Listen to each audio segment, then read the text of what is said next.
Hello all the crazy people out there, my name is Dragonite, welcome back to Pokemon White. Last time we made it through Route 4, we made it through the Desert Resort, and I did a fair amount of complaining about how the Desert Resort really isn't that interesting of an area in this game, but we can move on from that now. We can hit the gate between Route 4 and Nimbasa City. Juniper, Charon, you guys were talking to me on the phone like an hour and a half of gameplay ago, and I just kind of forgot about you. Sorry. Yeah, Elisa called and was asking me all about electric-type Pokemon, and I thought about you guys. That's why I wanted to see you. Ta-da, freebies. I like free stuff. What are you giving me? Ultra Balls. Okay, that will make catching Pokemon a little bit easier still in general. Yes, be sure to have a good type of Pokeball if you want to be able to, you know, catch good Pokemon and whatever. I'm the one who asked you to complete the Pokédex, but please remember to enjoy your journey. Of course, I'm not saying you can just neglect the Pokédex like I am, but you know that. Now, if you'll please excuse me, I have to go meet Bianca.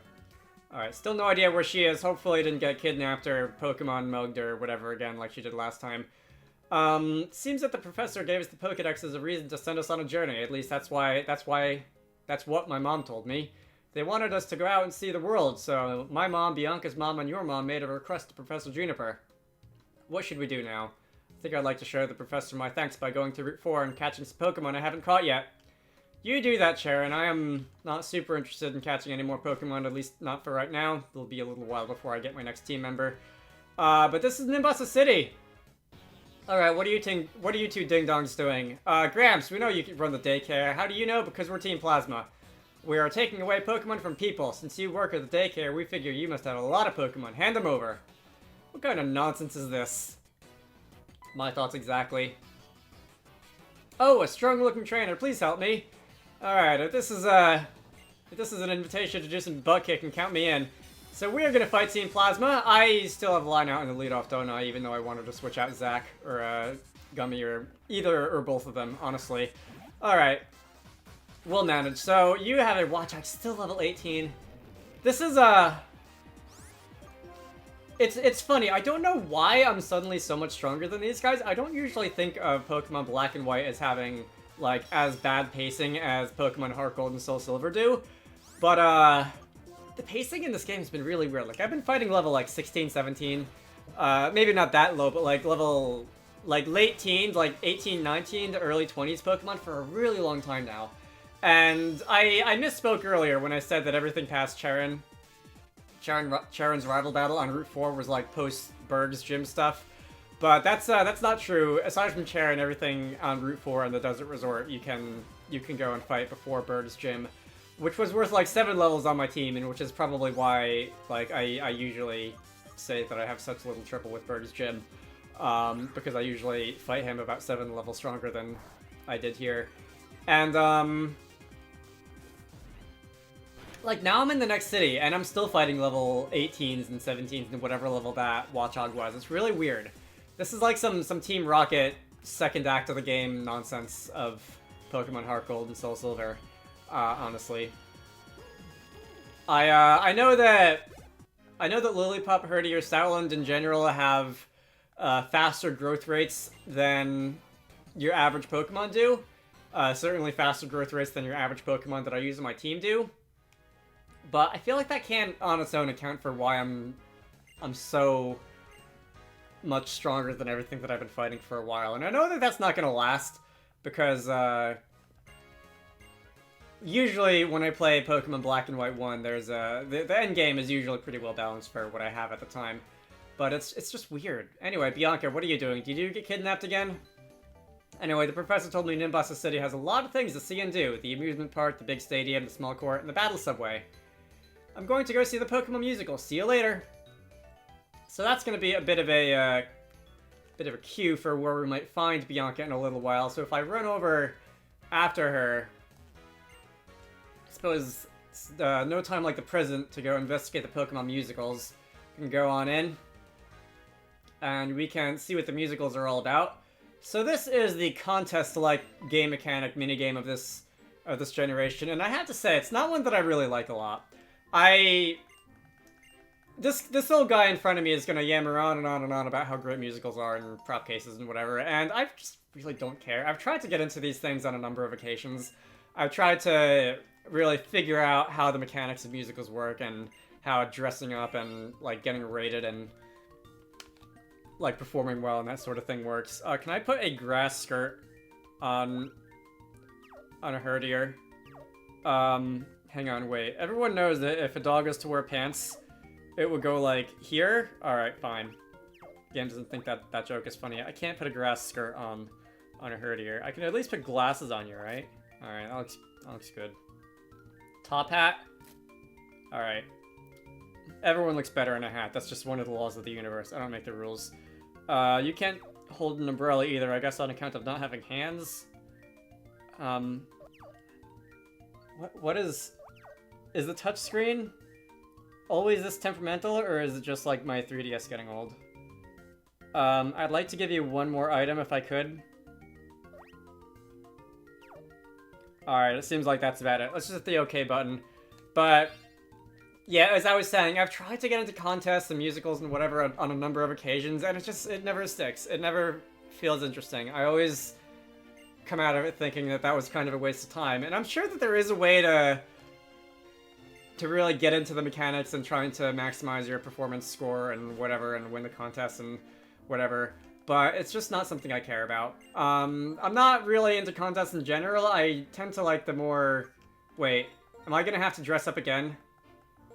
Did that guy just completely waste my time by having me dress up my dog and then not doing anything with the dog that I dressed up? Alright, old man, you know what? You kind of suck. Alright. So, let me, Alright, I see the last ones I used are off to the side, so that's kind of nice. That makes it a little faster. Let me just submit you, and we'll see how this plays out. Yeah, get up on stage, stop wasting my time. The old farts in the audience are gonna, like, clap politely and pretend to be enjoying the show, because that's about what I think of musicals.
You hear that? That is the sound of people clapping because they want to be polite, despite the fact that they enjoyed exactly none of what they just saw.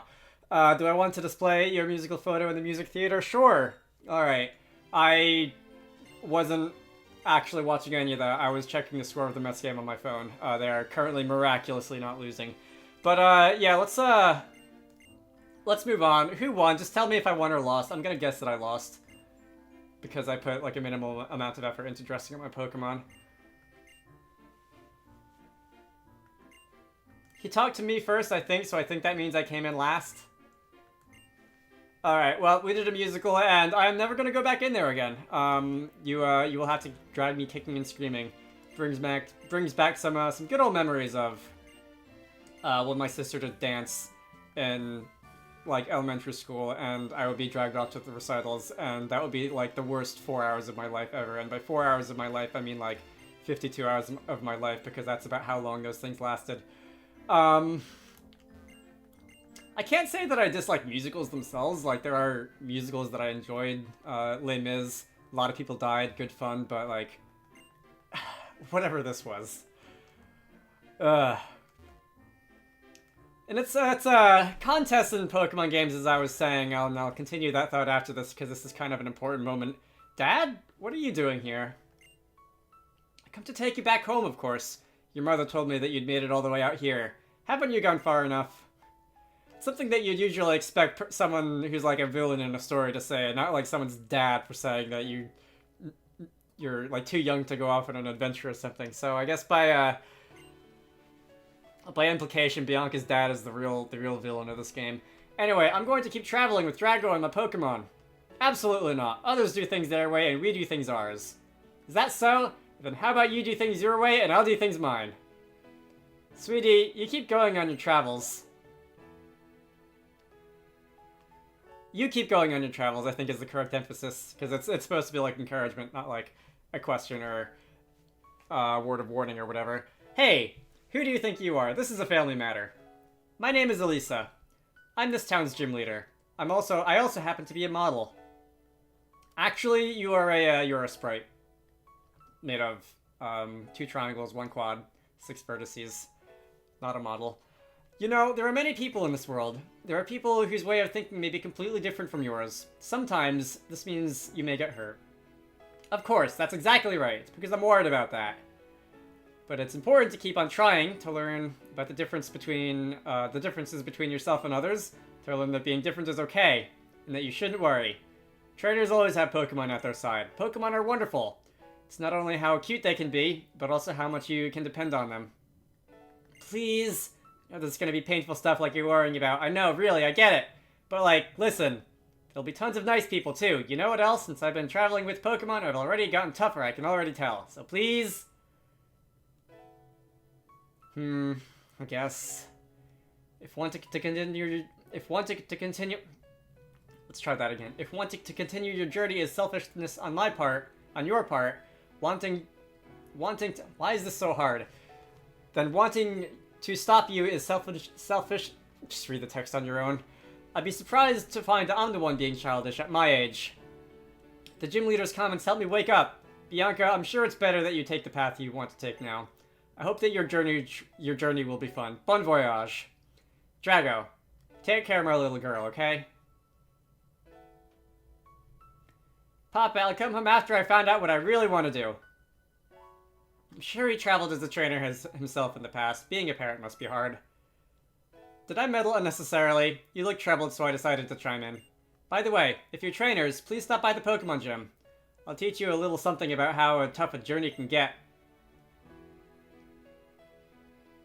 She's so cool, huh? I want to be a totally cool woman like Elisa. Wonder how I'll get there. Well, before that, I guess I need to discover what I really want to do. See you later, Drago. It's, possibly the most profound cutscene in the entire game, including all of the actual, like, main plot stuff. That one scene between Bianca and her dad. I don't know why I went out that way. I am not done in Ambassador City yet. In fact, I've barely just started. The whole overarching theme of Black and White 1 is really more of a coming-of-age story than your usual Pokemon game usually is. And I know that all Pokemon games kind of try and present themselves as that. As, like, your trainer who's going out to discover the world with their Pokemon, getting, you know, tossed out of the house at age 10 with a wild animal, as one does. But, one of the things I think this game does better than...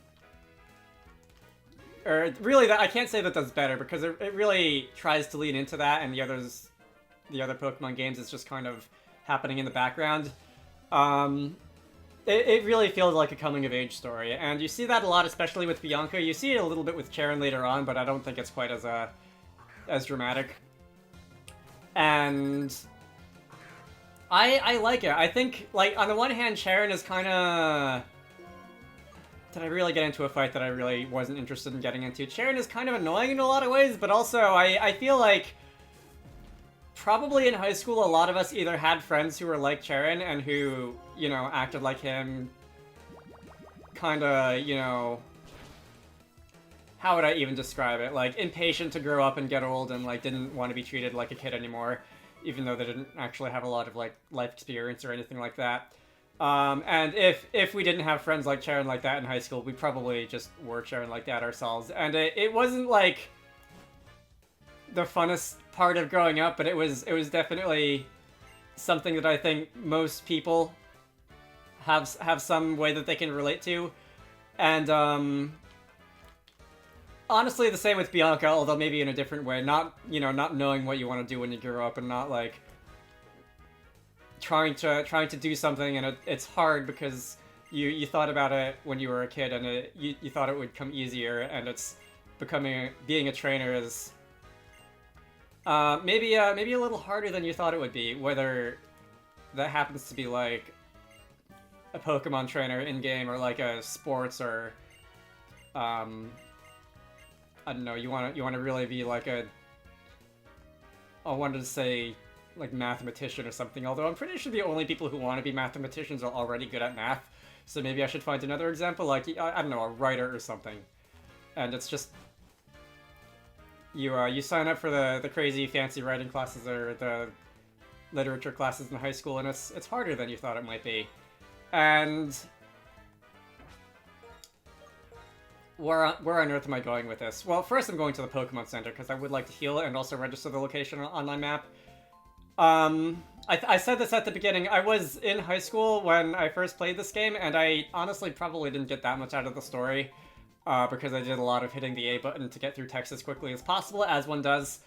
And that's kind of a shame because it might have been a little bit unexpectedly profound to, what was I, 16, 17? I don't remember. When I was first getting around to playing this in high school. Just, I mean...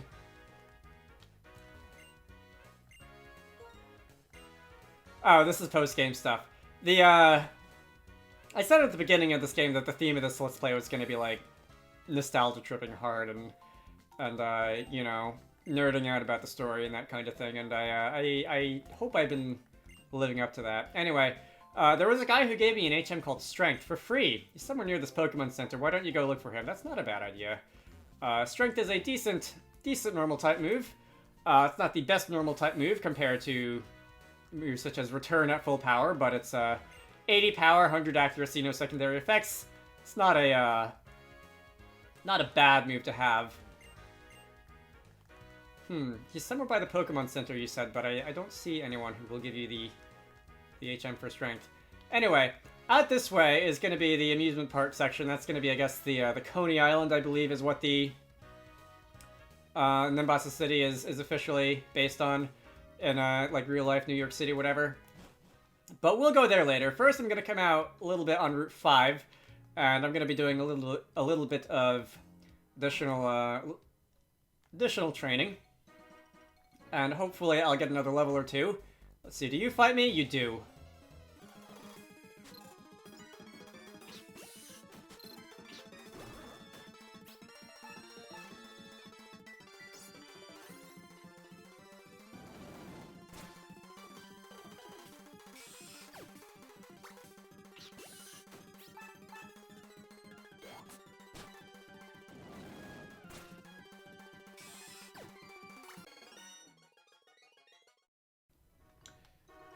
Alright.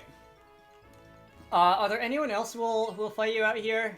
Oh, I think this guy will. And also the dancer. Maybe. Yes, alright, you do fight me.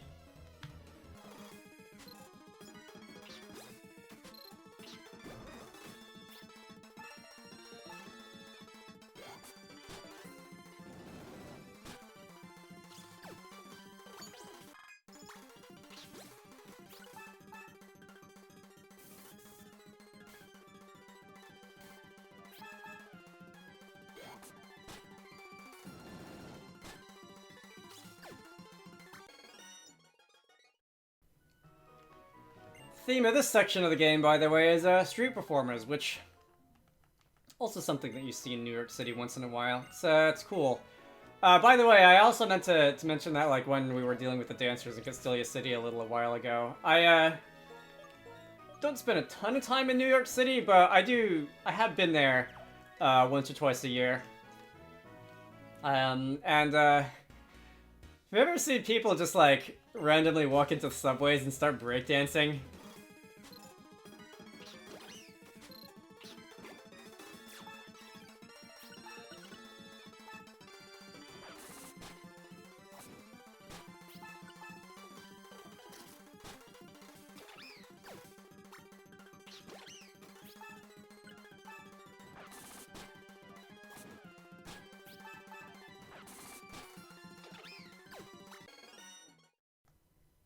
And they're also like really good at it. It's something else to watch if you've never seen it before.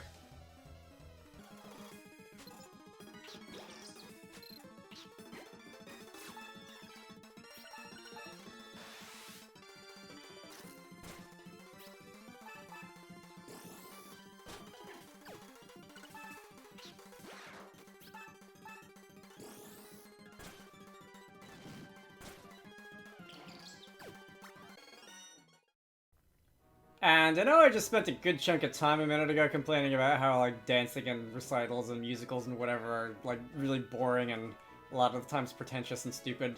But, that said, I do have to say, the act of dancing itself, you can definitely tell if you watch closely how, like, physically difficult it is and how much practice it takes. And especially when people are just like, I'm gonna want to repel, aren't I? Especially the people who just go on the subways of New York City and probably other cities which have a metro system and just like start breakdancing, and they're really good at it, and they know how.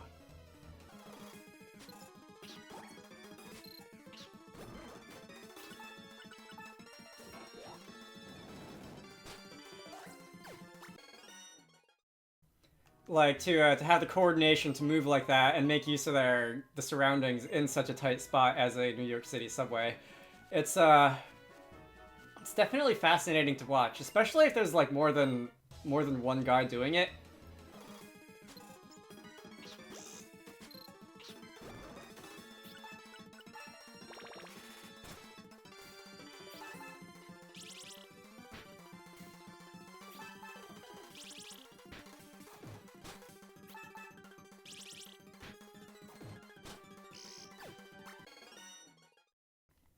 They're all like moving in unison with each other, and it's fascinating to watch, I have to say.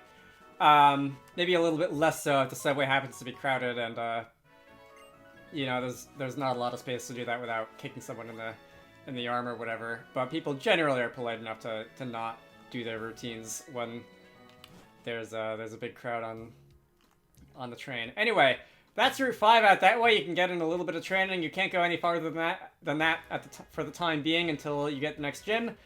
These two buildings here that I just ignored are the big stadium and small court. You can go in there once a day, fight a series of trainers. They do get progressively stronger as you gain gym badges, but I'm not really interested in just fighting non-interesting trainers like that you can just do every day should you want a little bit of extra experience points. First thing I'm going to do is heal. And also, I know that in Nimbus City, the Pokemon Center has some TMs that they will sell you. I do not remember which ones, and I'm going to look at those now just in case there's anything good, like, I don't know, return or something like that. This is the Technical Machine Department. Frustration, return, indeed. Alright, let's pick that one up. Thunder Wave. Free Paralysis. Actually, I just bought that, but I don't actually think there's anything on my team that can use Thunder Wave, so maybe that was a bit of a waste of money. Maybe I should put the Amulet Coin on someone. Gyro Ball. I wish that Roggenrola, Boldor, or Gigalith could learn this, because that would be really good. Steel-type move does more damage if the user is significantly slower than the target. Light Screen, Reflect, and Safeguard. So those are moves that will have special damage, have physical damage, and prevent status for a few turns. Good moves to have. This over here is the Battle Subway. I won, then I lost. Gear Station has trains where you can battle other trainers. The Battle Subway. You're a trainer, aren't you? Please accept this without a word. You are going to give me the VS recorder. Okay. And if you have a versus recorder, you can record battles with friends or on the Battle Subway. Anyway, this woman of mystery will go somewhere. That's right, she'll go to the Battle Institute. Oh, is that all I have to do to be able to fight at the Battle Institute? That's not a post-game thing. Anyway, speaking of subways, this is Gear Station. This is the battle frontier of this game. I will not be doing anything in here now. I'll probably come here and have a look and try my luck with the Battle Subway in post-game. Wait, what did I say? Introduce myself before battle? Let's go? Sure, why not? Introduction, when you win, when you lose. Alright, enough of that. Let's see. There's a couple different challenges you can take on here. I rather like this. It's not the biggest battle frontier. It's definitely not as big as the battle frontier was in Gens 3 or 4. But it's, you jump on the train, you try to rack up a win streak, you see how far you can go. It's simple, it gets the job done, and I like the theming of it, honestly. I like trains. Trains are nice. Macho Burst. Alright, that will double the effort values you get from fighting things. In exchange for some speed, apparently. Alright. Don't know if I'll be equipping that, but I will gladly accept it if you're going to give it to me for free. Let's see. What time of day is it? Is it day or night? Because I think these policemen only battle you at night. Apparently it's night.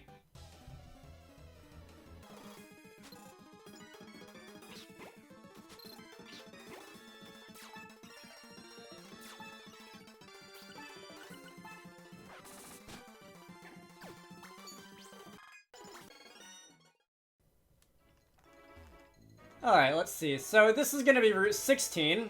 We are breaking a little bit from the... I love how when you hold down the run button, the cyclists also speed up. It's really funny.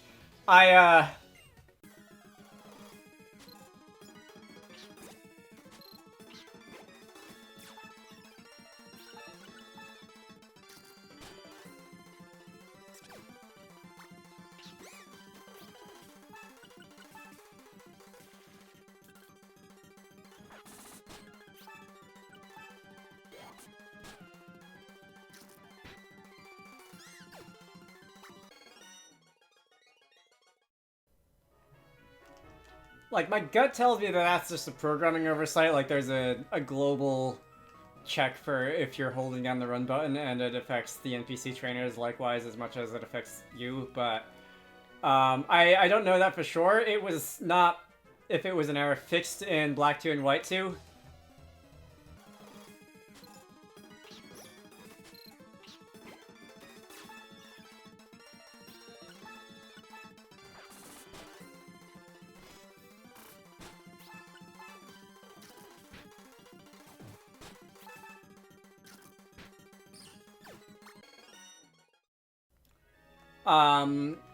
I could easily see it being just a programming oversight that they thought was funny and wasn't worth fixing. I could easily see that it was something done on purpose just because, again, they thought it was funny. I could also imagine that it was done on purpose so that, like, you can't run away from a cyclist, but...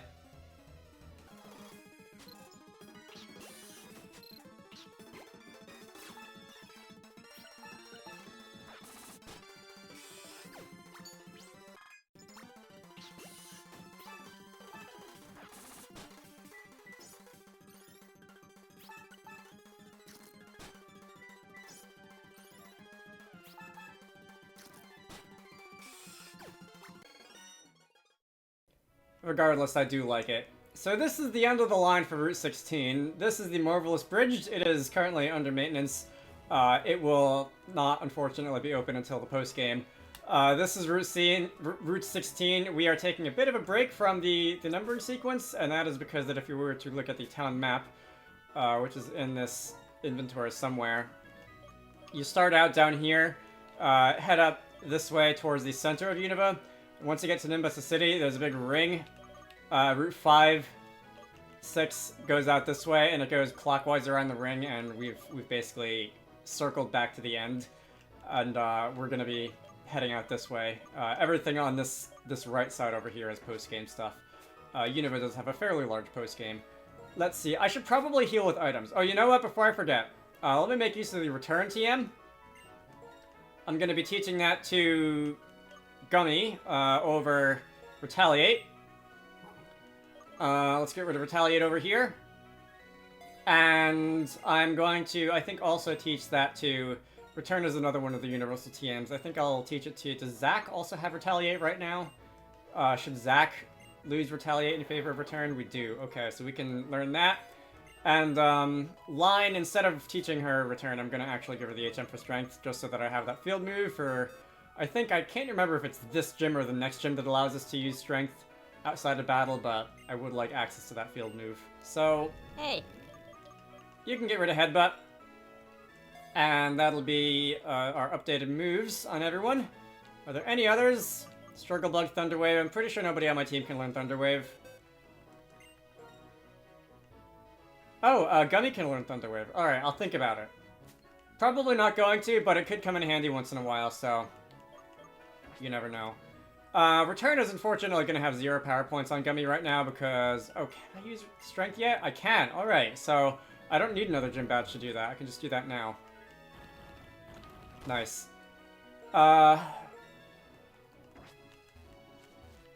Anyway, so if I come through here, is this... Alright, this is not the section where you can enter Lostlorn Forest.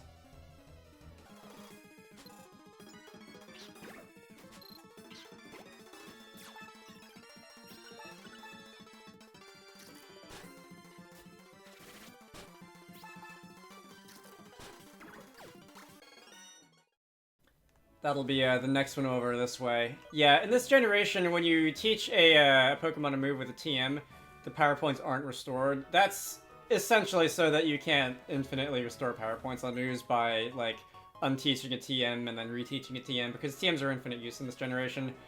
So unfortunately, I won't actually be able to use Return until I go back to a Pokemon Center and heal, or otherwise use an Ether or something.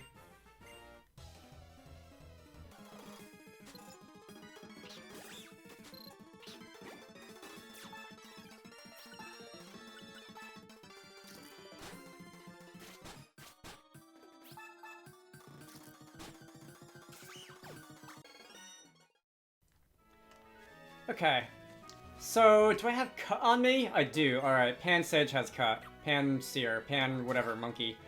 If I cut that tree down, I can get a rare candy. Okay, that's a free level. I don't think I've gotten any rare candy yet. I think that's my first one. And if I come through these trees over here... Welcome to the Lostlorn Forest. There is not much for us to do here. There's a little bit more that we will be able to do once we are able to use Surf and Waterfall. But otherwise, there is not a lot in this forest at this moment. So there is an item going off up there. Fortunately, can't access it right now. And a backpacker. There are people in the world with many different values. Some people enjoy things you might not think are fun. Having a lot of different values in the world makes it a richer place. That's what I think anyway. I've really enjoyed traveling around the world and talking with different people, but the woman who lives here seems to think living quietly by herself is important.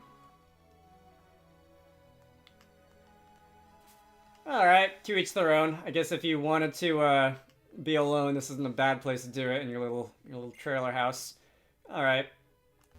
You don't have much to say. There's some soda cans on the table. Interesting. That's supposed to be another door. Can't go through it though. Can't raid your fridge. That's the Lostlorn Forest. On the surface, there isn't much to it. This plays into the event. I don't have a repel on? I guess not. I didn't remember it wearing off, but I guess I don't have a repel on. Anyway, this forest plays a little bit into the event regarding Zoroark and Zoroark. Again, may not edit my save file to allow me to access that, but if I do, that'll be something that is taken care of close to the end of the game. Can I get through without another random encounter? I cannot. So, I think that's all I'm going to do for today. I've explored most of Nimbus City, at least all the parts that I care to.